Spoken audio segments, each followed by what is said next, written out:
Hello everyone. Today we'll be going to talk about syntax and semantics. Syntax and semantics will found in unit 1 as the second part of unit 1. So today we'll talk in detail about syntax and semantics. Right. Generally every instruction in the programming language will be use some structure. Correct? Every instruction in the programming language will use some structure, and this structure will get followed by every programmer in order to solve the problems to get the solution. Correct? Now we'll be going to focus on this structure, how a language designer will form this structure, through what they'll form is known as a grammar actually. So we'll see some set of rules how this grammar will get formed right now. So generally this structure what we are following is called as syntax. Syntax is what? It's the form or the structure of the expressions, statements and program units whatsoever you are going to involve into the program. So if you wanted to write a single line, now let's say I wanted to write a single line which is int a semicolon. How can I frame this line? That is what the syntax. Syntax is what? When you are going to write some sentence in the programming language, you will follow some structure. That structure is nothing but syntax.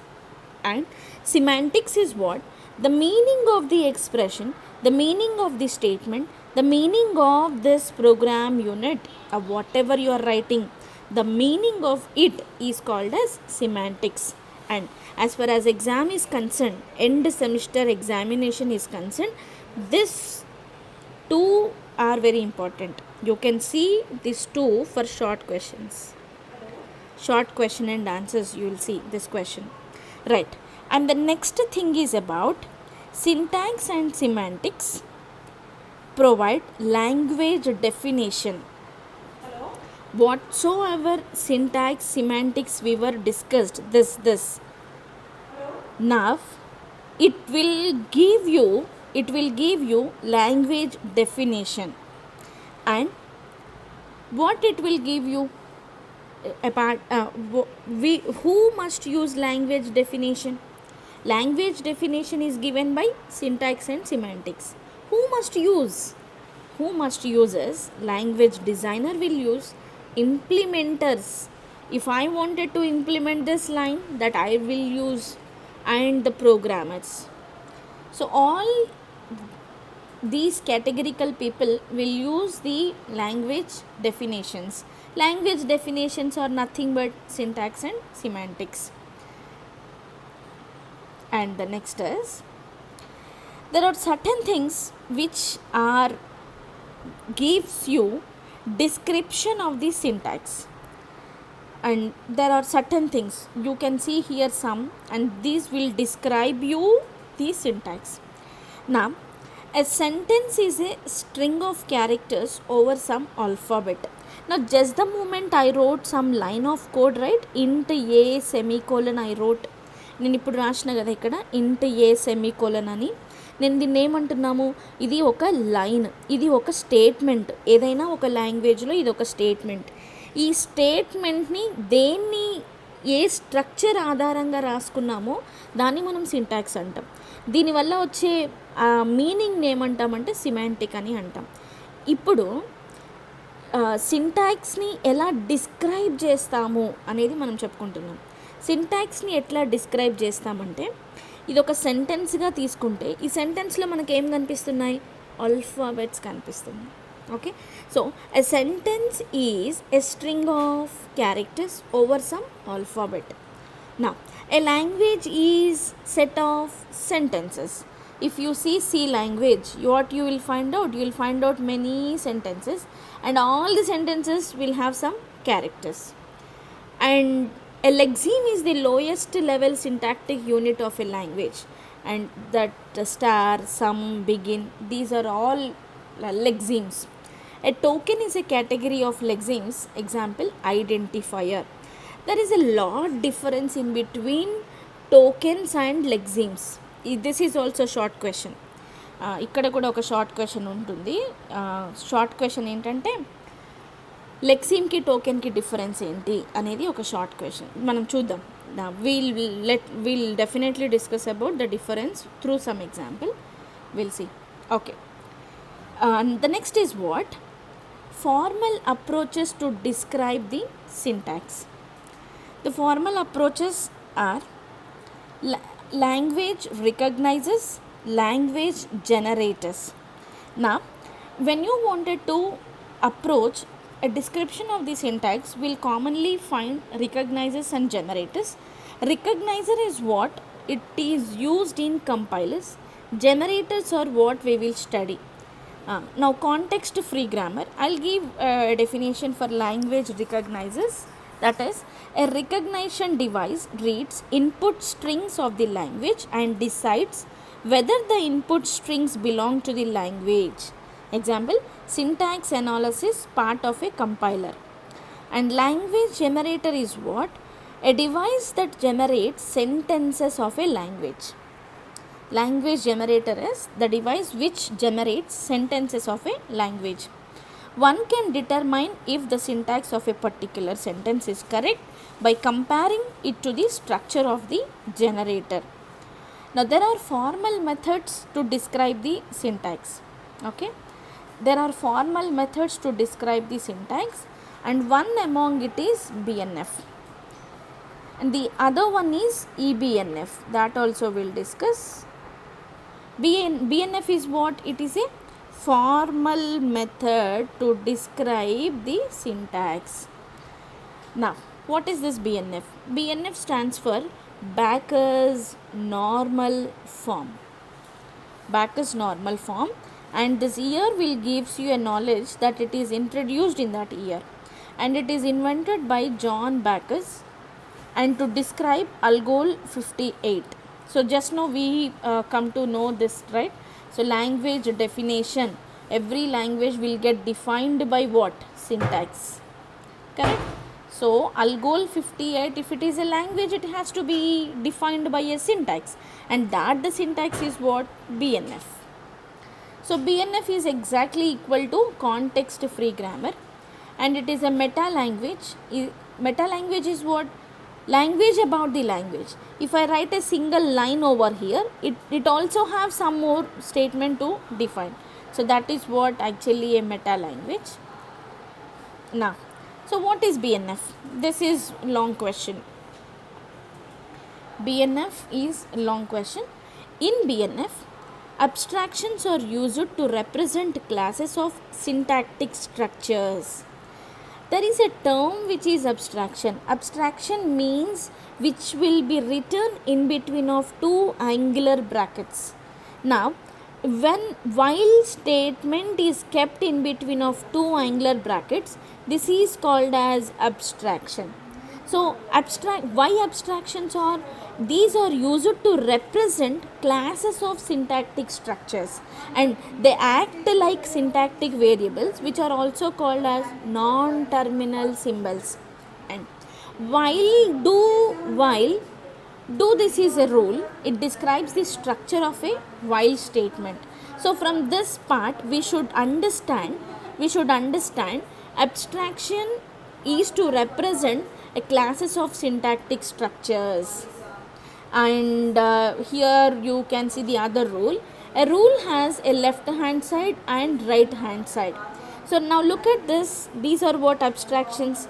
Just now we heard about it. Abstraction will be written in terms of in between of angular brackets. Now every rule of BNF grammar will have left hand side and right hand side.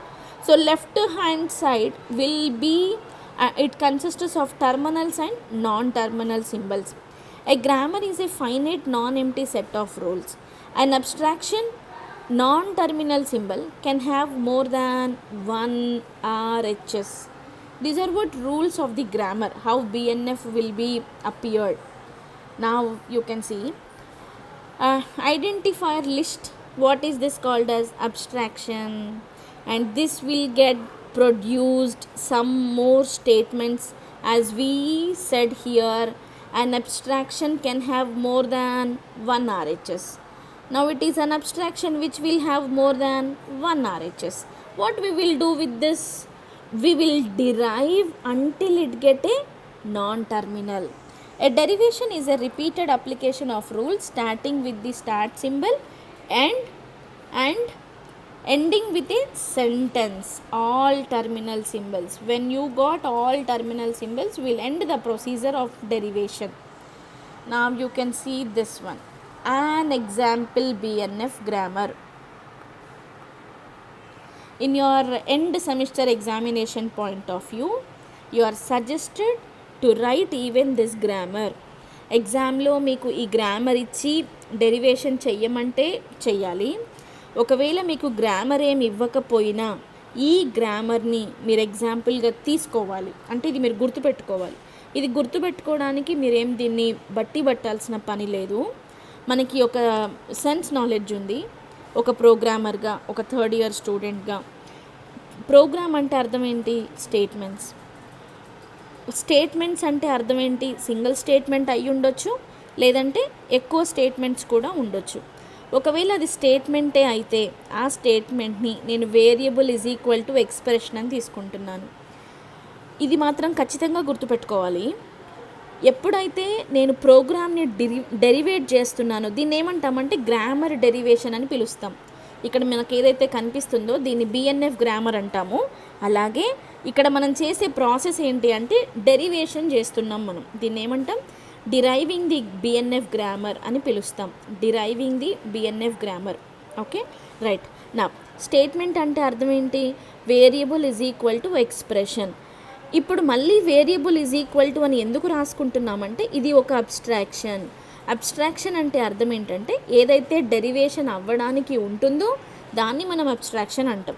ఇక్కడితో ఆపేస్తాం మనం. ఎందుకని? ఇది abstraction కాదు. ఇది abstraction అవునా కదా ఎట్లా చెప్తాం మనం? యాంగులర్ బ్రాకెట్స్ మధ్యలో ఇది ఉంటే దీన్ని అబ్స్ట్రాక్షన్ అంటాం. ఇది ఇక్కడ లేదు కదా, అందుకని దీన్ని ఏమన్నాం? నాన్ అబ్స్ట్రాక్షన్ అన్నాం. ఇంకా మీకు compiler design subject, ALC subject idea ఉండుంటే మీకు ఇంకా బాగా అర్థమవుతుంది. మనం గ్రామర్ని చేసేటప్పుడు నాన్ టర్మినల్ సింబల్ కనుక వస్తే అక్కడ ఆపేస్తాం, మనం డెరివేషన్ని ఆపేస్తాం కదా. ఇది నాన్ టర్మినల్ సింబల్ అంటే స్మాల్ లెటర్స్ వస్తే ఆపుతాము. టర్మినల్ సింబల్స్ ఉంటే మనం చేస్తూ వెళ్తాం. మీకు ఈ గ్రామర్ ఐడియా ఉంటుంది కదా మీకు మన ఏఎల్సిలో. ఇప్పుడు ఏ అని రాసామనుకోండి, ఈ క్యాపిటల్ ఏ ఏంటి? ఇప్పుడు ఇది టర్మినల్ సింబల్. సో దీన్ని మనం ఏం చేస్తాం? మళ్ళీ డిరైవ్ చేస్తాం. ఎప్పటిదాకా? అన్ని స్మాల్ లెటర్స్ వచ్చేదాకా మనం డిరైవ్ చేస్తాం కదా. అట్లానే పీపీఎల్లో కూడా ఎక్కడైతే అబ్స్ట్రాక్షన్ కనబడుతుందో దాన్ని మనం డిరైవ్ చేస్తూనే ఉండాలి. ఎక్కడైతే అబ్స్ట్రాక్షన్ లేకుండా ఉంటుందో అక్కడ ఆపేసేయాలి. సో దీన్ని ఏమంటామంటే ఒక బిఎన్ఎఫ్ గ్రామర్ అని అంటాం మనం. Example variable is equal to ఎక్స్ప్రెషనే తీసుకోవాలా? అలా ఏం లేదు. మీకు నచ్చిన స్టేట్మెంట్ తీసుకోవచ్చు. ఇక్కడ expression is equal to term plus టర్మే తీసుకోవాలా? అలా ఏం లేదు, మీకు నచ్చినట్టు తీసుకోవచ్చు. కాకపోతే ఈ రిప్రజెంటేషన్ మాత్రం ఖచ్చితంగా గుర్తుపెట్టుకోవాలి. ఏ representation? Program derived to statements. Statements can have single statement, more statement. A statement can be variable is equal to expression. Variable can be A or B or C or D. Expression can be term plus term or term minus term. Term can be variable or constant. This is what BNF grammar. Now look at example derivation of BNF grammar. ఎట్లా derive చేస్తామంటే ఇప్పుడు ప్రోగ్రామ్ని మనం స్టేట్మెంట్స్గా తీసుకున్నాం. స్టేట్మెంట్స్ని ఎందుకు ప్రోగ్రామ్ని స్టేట్మెంట్స్గా తీసుకున్నాం?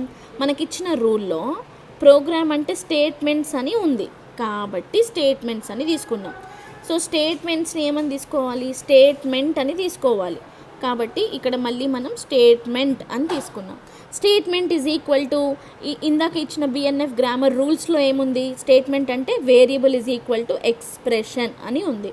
So variable అంటే మనం ఏం తీసుకోవచ్చు? ఏ తీసుకోవచ్చు, B or C or D, ఏదైనా తీసుకోవచ్చు. సో వేరియబుల్ అంటే ఏం తీసుకున్నాం మనం? ఏ తీసుకున్నాం. ఓకే.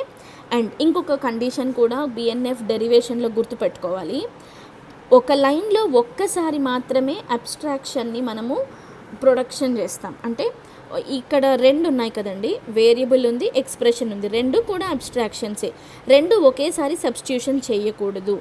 మీరు వేరియబుల్ని సబ్స్టిట్యూట్ చేసిన తర్వాత ఎక్స్ప్రెషన్ని మీరు మళ్ళీ ఎక్స్ప్రెషన్ అని రాసుకోవాలి.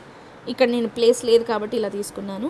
మరలా ఏ ఈజ్ ఈక్వల్ టు ఎక్స్ప్రెషన్ ఉంటుంది కదండి, అప్పుడు expression is equal to term plus term అని రాసుకోవాలి.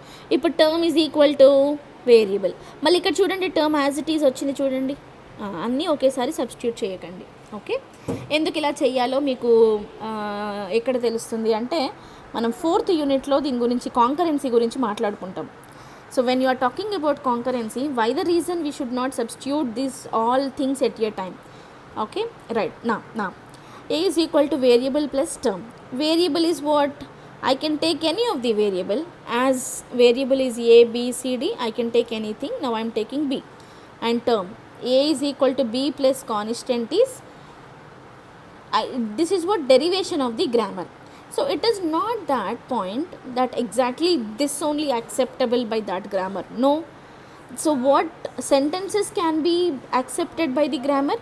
So even this can be accepted. C is equal to a plus b also accepted. C is equal to a plus constant is also accepted. And b is equal to a plus constant is also accepted. There are statements which can be accepted by the above grammar. So you have to know how derivation will be proceed. Now, and the very important point is what? We are, you can derive this grammar in both the ways, that leftmost derivation can be possible, rightmost derivation can be possible. Derivation can be possible in two ways, leftmost and rightmost. Leftmost అంటే అర్థం ఏంటంటే ఇక్కడ చేయమని కాదు. Left most అంటే meaning ఏంటంటే, ఈ term ఉంది చూడండి, ఇది లెఫ్ట్ మోస్ట్ పార్ట్, ఇది రైట్ మోస్ట్ డెరివేషన్. సో ఈ లెఫ్ట్ మోస్ట్ పార్ట్ని మనము ఫస్ట్ డిరైవ్ చేసాం చూడండి, దీన్ని లెఫ్ట్ మోస్ట్ డెరివేషన్ అని అంటాం. రైట్ మోస్ట్ అయితే అర్థం ఏంటంటే, వీటిని ఇలాగే పెడతాము, రైట్ సైడ్ది డిరైవ్ చేస్తూ వస్తాము. అప్పుడు ఏమవుతుంది, A is equal to constant plus B కూడా అవుతుంది. అంటే ముందు దీన్ని మనం డిరైవ్ చేసినాం కాబట్టి ఇది లెఫ్ట్ అయింది, అదే దీన్ని డిరైవ్ చేసి ఉంటే రైట్ అయ్యేది. Okay, leftmost and rightmost. And every string of symbols in the derivation is a sentential form. A sentence is a sentential form that has only terminal symbols. A leftmost derivation is one in which the leftmost non-terminal in each sentential form is one that is expanded. A derivation may be neither leftmost nor rightmost. Now look at this grammar. So there are two examples of the grammar: ambiguous grammar, unambiguous grammar. Now let's talk about this. Ambiguous grammar means generating more than one parts tree is called as ambiguous. Unambiguous is what? We'll get only one parts tree. Okay, we'll get more than one parts tree, we'll get only one parts tree. So that is what ambiguous and unambiguous. We'll see how it will be. Okay, I think we did not okay, we'll take some example here itself. So the next slides are different slides, but we'll justify here itself. Ambiguous is what I told, it is what? Expression plus expression, right? Now I'll show you how it is ambiguous.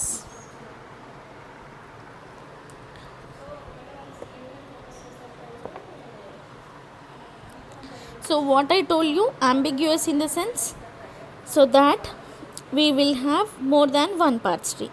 That means first of all construct the parts tree for the grammar. We'll come from one by one step. We'll construct a parts tree for the grammar. Then you'll come to know what is ambiguous and unambiguous. We'll first of all we'll know how to construct a parts tree for this grammar. Okay, now so first of all I am writing program.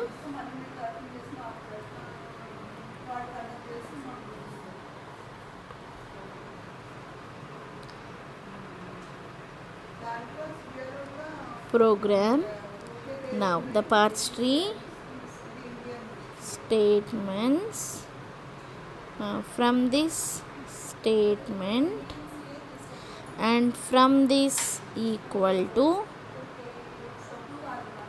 variable expression. Now variable is what? A, and it is finished. A is the last step, right? And expression, come to this side, expression is what again? Plus term and term.